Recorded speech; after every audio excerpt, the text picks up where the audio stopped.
វាសួរខ្ញុំឈ្មោះខុនអាវុនជាអាណាព្យាបាលសិស្សរបស់កូនសិស្សឈ្មោះខុនមញ្ញូរៀនថ្នាក់ K2 សម្រាប់ចំណាប់អារម្មណ៍ដែលខ្ញុំកាត់កូននៅសាលា Sunshine នេះខ្ញុំគិតថាសាលា Sunshine គឺជាសាលាមួយដែលល្អយកចិត្តទុកដាក់ការមើលថែកូនរបស់យើងពេលដែលយើងជូនគាត់មកសាលារៀនហើយសម្រាប់ការដែលគាត់រៀនសូត្រនៅសាលានេះវិញខ្ញុំគិតថាអ្នកគ្រូឬក៏អ្នកគ្រូទាំងពីរហ្នឹងគាត់យកចិត្តទុកដាក់ការមើលថែទាំងអក្សរតាមភាសាអង់គ្លេសទាំងភាសាខ្មែរចំពោះអកប្បកិរិយាគាត់ពេលដែលគាត់ចូលរៀនសាលានេះដំបូងការកាន់ផ្នែកដៃឬក៏ការយល់ដឹងគាត់អីអត់សូវទាន់យល់ច្រើនទេចាប់តាំងពីរៀនបានរយៈធំនេះមកគាត់យល់ដឹង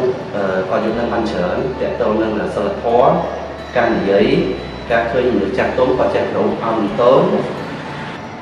សម្រាប់គាត់រៀននៅក្នុងថ្នាក់គឺឃើញអកប្បកិរិយានៅក្នុងថ្នាក់គាត់មើលទៅជាក្មេងល្អសិលល្អពេលដែលបានមកនិយាយអីទៅគាត់យកចិត្តទុកដាក់ស្ដាប់គាត់កែគឺគាត់ធ្វើហឹង្សាទេក្នុងការយើងបង្រៀនគាត់នៅផ្ទះទាំងនៅផ្ទះឬក៏យើងធ្វើពីការនៅផ្ទះសាលាក៏ដោយក៏គាត់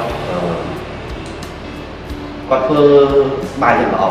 ជាចុងក្រោយខ្ញុំសូមអរគុណលោកនាយកសាលាឬក៏អ្នកគ្រូលោកគ្រូនៅក្នុងសាលាសាស្ត្រវិទ្យាគិតតែជួយមើលថែកូនបានយ៉ាងល្អយកចិត្តទុកដាក់មើលថែគាត់យ៉ាងល្អនៅក្នុងសាលារៀនខ្ញុំសូមអរគុណ